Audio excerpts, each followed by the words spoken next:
Hello hi student, welcome to BK exam study. चलिए अपनी GK science की class start करते हैं। क्वेश्चन नंबर फर्स्ट है, चिकित्सा के क्षेत्र में पहला नोबेल पुरस्कार 1901 में डैश डैश डैश के टीके की खोज के लिए दिया गया था। तो इसका राइट आंसर है ऑप्शन ए, डिप्थीरिया। चिकित्सा के क्षेत्र में पहला नोबेल पुरस्कार 1901 में डिप्थीरिया के टीके की खोज के लिए दिया गया था। किस टीके की खोज के लिए दिया गया था? डिप्थीरिया के टीके की खोज के लिए दिया गया था। Emil Emil von Hering, Emil von बे बेहरिंग एक जर्मन शरीर क्रिया वैज्ञानिक था। एक जर्मन शरीर क्रिया वैज्ञानिक था या विज्ञानी थे। इन्होंने डिप्थीरिया के टीके की खोज के लिए सर्वप्रथम नोबेल पुरस्कार 1901 प्रदान किया था। एमिल वॉन बेहरिंग एक क्या था? जर्मन शरीर वैज्ञानी था। इन्होंने क्या 1901 में डिप्थीरिया के टीके की खोज के लिए नोबेल पुरस्कार दिया था। Next question, question number 2, FAO एक विशेष एजेंसी है जो यूएनई की ओर से कार्य करती है। इसका पूर्ण रूप क्या है? Option A, fund for agriculture organization. Option B, food and agriculture organization. Option C, foreign avians organization. Option D, foreign agriculture organization. तो इसका राइट आंसर है option B, food and agriculture organization. FAO एक विशेष agency है जो UNA की ओर से कार्य करती है। इसका पूर्ण रूप क्या है? Food and agriculture organisation. इसकी स्थापना कब हुई? तो इसकी स्थापना हुई थी 16 अक्टूबर 1945 ईस्वी में। कब इसकी स्थापना हुई थी? 16 अक्टूबर 1945 में इसकी स्थापना हुई थी। इसका मुख्यालय कहाँ है? रोम, इटली में स्थित है। रोम, इटली में स्थित है इसका मुख्यालय। एजेंसी कौन सी है? तो फूड एंड एग्रीकल्चर ऑर्गेनाइजेशन। स्थापना कब हुई? 16 अक्टूबर 1945 में। और मुख्यालय पूछे तो कहाँ है? रोम, इटली में स्थित है। नेक्स्ट क्वेश्चन, क्वेश्चन नंबर 3, भारतीय अंतरिक्ष कार्यक्रम का जनक किसे कहा जाता है? Option A, Abdul Kalam. Option B, Vikram Sarabhai. Option C, Rakesh Sharma. Option D, Rajendra Prasad. तो इसका राइट आंसर है ऑप्शन बी, विक्रम साराभाई। भारतीय अंतरिक्ष कार्यक्रम का जनक किसे कहा जाता है? तो किसे कहा जाता है? विक्रम साराभाई को कहा जाता है। भारत में आंतरिक अनुसंधान के लिए सबसे पहले 1962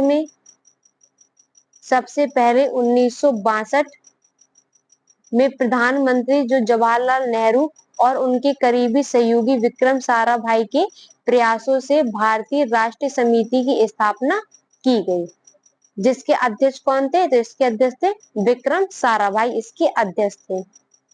नेक्स्ट क्वेश्चन, क्वेश्चन नंबर 4, नकारात्मक द्वारा निम्न में से किसकी दिशा के विपरीत होता है? ऑप्शन ए, वेग। ऑप्शन बी, संवेग। ऑप्शन सी, बल। ऑप्शन डी, दूरी। तो इसका राइट आंसर है ऑप्शन ए, वेग। नकारात्मक द्वारा निम्न में से किसकी दिशा के विपरीत होता है? सॉरी, क्वेश्चन में थोड़ी गलती है, नकारात्मक त्वरण है यहाँ पे। नकारात्मक त्वरण निम्न में से किसकी दिशा के विपरीत होता है? तो किस दिशा के विपरीत होता है ये? ऑप्शन ए, वेग। किसके विपरीत होता है? वेग के विपरीत होता है। आप लोग सही कर लेना, यहाँ पे नकारात्मक त्वरण है। नकारात्मक त्वरण वेग के विपरीत होता है। Next question, question number 5, 0 degree centigrade कितनी डिग्री फ़ारेनहाइट के बराबर होता है? Option A, 100 degree Fahrenheit. Option B, 30 degree Fahrenheit. Option C, 34 degree Fahrenheit. Option D 32 degree Fahrenheit. तो इसका राइट आंसर है ऑप्शन डी 32 डिग्री फ़ारेनहाइट। यहाँ पे 0 या फिर शून्य लिख किया जाए, जैसे कि 0 डिग्री सेंटीग्रेड कितने डिग्री फ़ारेनहाइट के बराबर होता है, तो 32 डिग्री फ़ारेनहाइट के बराबर होता है। कितने डिग्री के बराबर होता है? 32 डिग्री फ़ारेनहाइट के बराबर होता है। नेक्स्ट क्वेश्चन, क्वेश्चन नंबर 6, एक मिश्र धातु किसका एक उदाहरण है? ऑप्शन ए कोयलाइड विलयन, ऑप्शन बी पायस, ऑप्शन सी ठोस विलयन, ऑप्शन डी विविध मिश्रण। तो इसका राइट आंसर है ऑप्शन सी ठोस विलयन। एक मिश्र धातु किसका एक उदाहरण है? तो ठोस विलयन का एक मिश्र धातु क्या है? उदाहरण है। मिश्र धातु में क्या? मिश्र धातु जैसे पीतल, तांबा प्लस जस्ता, तांबा प्लस जस्ता, ये सभी क्या है? मिश्र धातु है। पीतल, तांबा प्लस जस्ता, ये क्या है? ठोस विलयन मिश्र धातुएं हैं।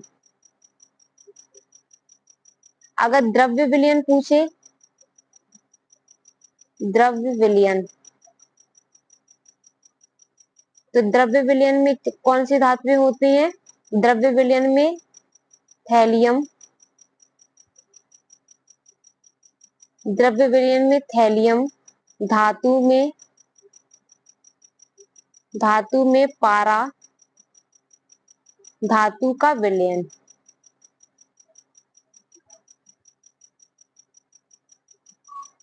धातु का विलयन। गैस या फिर गैस में पूछे, गैस में ठोस विलयन, ये क्या था? ये ठोस में द्रव्य विलयन था, ठोस में द्रव्य विलयन। और गैस में ठोस विलयन पूछे, इसे नोट कर लेना आप लोग, यहाँ क्लीन कर देते हैं।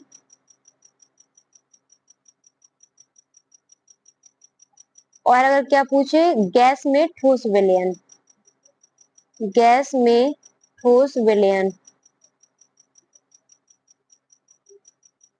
तो इसमें क्या? वायु में कपूर का विलयन, कपूर का विलयन। एक और लिख लेना आप लोग, द्रव्य में द्रव्य का विलयन, द्रव्य में द्रव्य का विलयन। तो इसमें क्या है? जल में एल्कोहल का विलयन, जल में एल्कोहल का विलयन।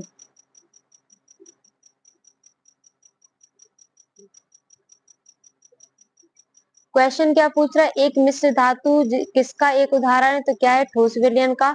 और ठोस विलयन में ठोस का विलयन क्या होता है? तो ये जैसे बताया था, पीतल, तांबा प्लस जस्ता। नेक्स्ट क्वेश्चन, क्वेश्चन नंबर 7, निम्नलिखित में से कौन सी एक उपधातु है? ऑप्शन ए सीसा, option B bromine, option C सोना, ऑप्शन डी सिलिकॉन। तो इसका राइट आंसर है ऑप्शन डी सिलिकॉन। निम्नलिखित में से कौन सी एक उपधातु है? तो सिलिकॉन क्या है? ये एक उपधातु है। सीसा, ब्रोमीन और सोना, ये सभी क्या है? ये सभी अधातु हैं। ये सभी क्या है? अधातु हैं। और उपधातु कौन है? सिलिकॉन उपधातु है। सिलिकॉन में और क्या आता है? बोरॉन, बोरॉन भी उपधातु है। और आर्सेनिक, ये भी उपधातु है। ऐसे काफी जो है ये उपधातु हैं। और सीसा, ब्रोमीन, सोना, ये क्या है? अधातु हैं। नेक्स्ट क्वेश्चन, क्वेश्चन नंबर 8, प्राचीन काल के जानवरों, पौधों एवं अन्य जीवों के संरक्षित अवशेषों या चिन्ह के अध्ययन का विज्ञान कहलाता है? ऑप्शन ए नृविज्ञान, ऑप्शन बी पुरातत्व विज्ञान, ऑप्शन सी जीवाश्म विज्ञान, ऑप्शन डी औषध विज्ञान। तो इसका राइट आंसर है ऑप्शन सी जीवाश्म विज्ञान। प्राचीन काल के जानवरों, पौधों एवं अन्य जीवों के संरक्षित अवशेषों या चिन्ह के अध्ययन का विज्ञान क्या कहलाता है? तो ये जीवाश्म विज्ञान कहलाता है। नृ विज्ञान क्या कहलाता है? तो ये मानव शास्त्र, ये क्या कहलाता है? मानव शास्त्र या मानव विज्ञान, मानव विज्ञान का अध्ययन कहलाता है। नव विज्ञान क्या कहलाता है? मानव शास्त्र या मानव विज्ञान का अध्ययन कहलाता है। पुरातत्व विज्ञान पूछे तो ये क्या कहलाता है? मानव संस्कृति, मानव संस्कृति के विकास, मानव संस्कृति के विकास क्रम को समझने एवं उसकी व्याख्या करने का कार्य करता है, उसकी व्याख्या करने का कार्य करता है। औसत विज्ञान पूछे तो औसत विज्ञान क्या है? जड़ी बूटियों का अध्ययन। औसत विज्ञान क्या है? जड़ी बूटियों का अध्ययन।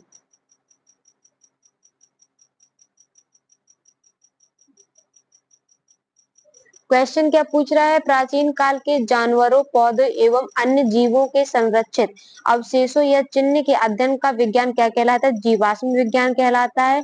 नृ विज्ञान पूछे तो मानव शास्त्र या मानव विज्ञान का अध्ययन कहलाता है। पुरातत्व पूछे तो ये मानव संस्कृति के विकास क्रम को समझने एवं उसकी व्याख्या करने का अध्ययन कहलाता है। और औसत विज्ञान क्या कहलाता है? जड़ी बूटियों का अध्ययन कहलाता है। नेक्स्ट क्वेश्चन, क्वेश्चन नंबर 9, जीवों द्वारा जीने के लिए और अधिक वंश वृद्धि के लिए बेहतर अनुकूलित वातावरण बनाने की प्रक्रिया को क्या कहते हैं? ऑप्शन ए प्राकृतिक चयन, ऑप्शन बी परिवर्तन, ऑप्शन सी पुनः संयोजन, ऑप्शन डी नॉन रैंडम मेंटिंग। तो इसका राइट आंसर है ऑप्शन ए प्राकृतिक चयन। जीवों द्वारा जीने के लिए, अधिक वंश वृद्धि के लिए बेहतर अनुकूलित वातावरण बनाने की प्रक्रिया को क्या कहते हैं? तो प्राकृतिक चयन कहते हैं। नेक्स्ट क्वेश्चन, क्वेश्चन नंबर 10, मानव शरीर में पाइरूवेट का ऑक्सी विघटन कहां पर होता है? Option A mitochondria, option B केंद्रक, ऑप्शन सी मांसपेशिया, ऑप्शन डी कोशिका द्रव्य। तो इसका राइट आंसर है ऑप्शन ए माइटोकॉन्ड्रिया। मानव शरीर में पाइरूवेट का ऑक्सी विघटन कहां पर होता है? तो माइटोकॉन्ड्रिया पर होता है। Next question, question number 11, bread बनाने में इस्तेमाल किया जाने वाला खमीर। ऑप्शन ए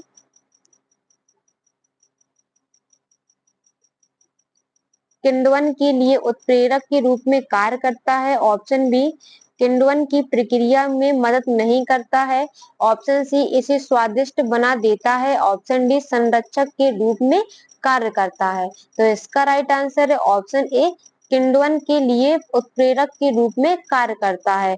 ब्रेड बनाने के इस्तेमाल किए जाने वाला खमीर क्या होता है? किण्वन के लिए उत्प्रेरक के रूप में कार्य करता है।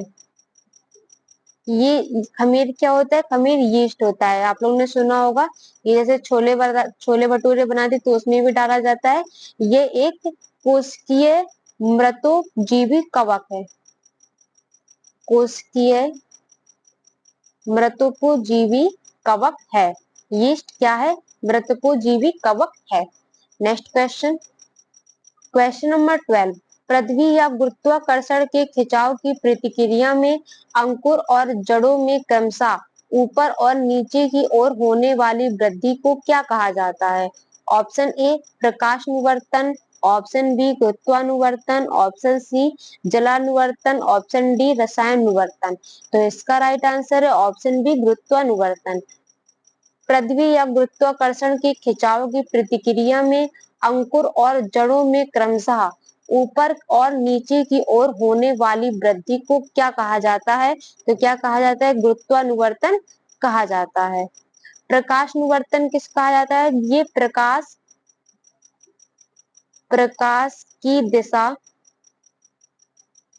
की दिशा में पौधों की वृद्धि, प्रकाश की दिशा में पौधों की वृद्धि। जैसे इसका उदाहरण हो गया, जैसे कि इसका उदाहरण क्या? सूरजमुखी।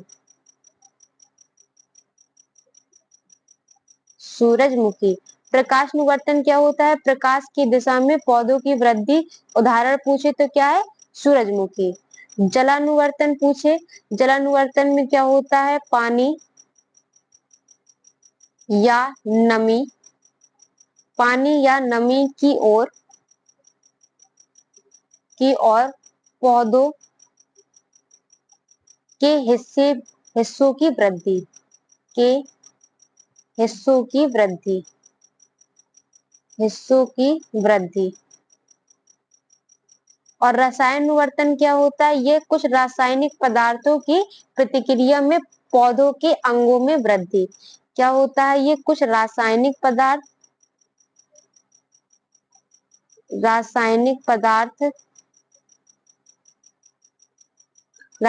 पदार्थों की प्रतिक्रिया प्रतिक्रिया में पौधों के अंगों में वृद्धि।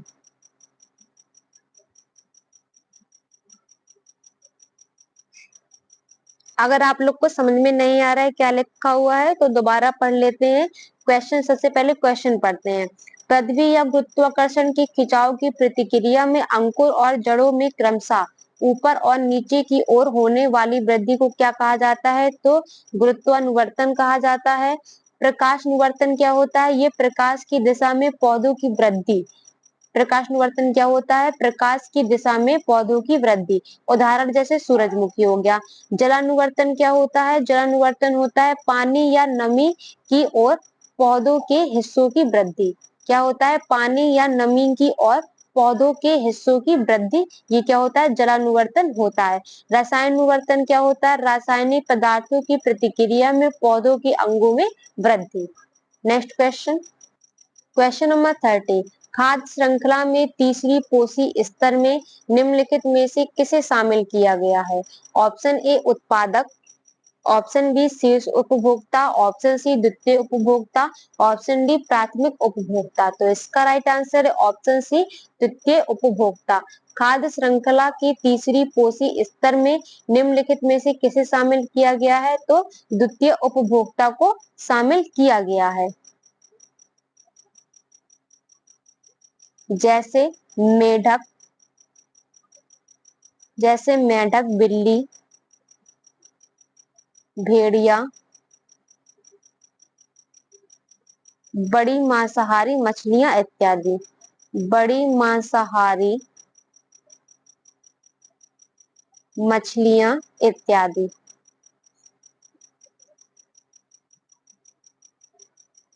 क्वेश्चन क्या पूछ रहा है? खाद्य श्रृंखला के तीसरी पोषी स्तर में निम्नलिखित में से किसे शामिल किया गया है? तो द्वितीय उपभोक्ता को शामिल किया गया है। जो द्वितीय श्रेणी में मतलब कि क्या होता है?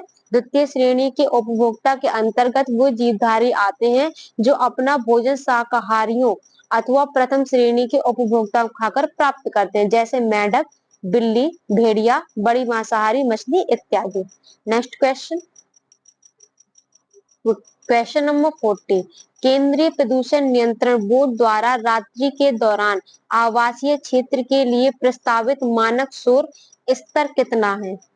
Option A 35 dB, option B 65 dB, option C 45 dB, option C 25 dB. तो इसका राइट आंसर है ऑप्शन सी 45 डीबी।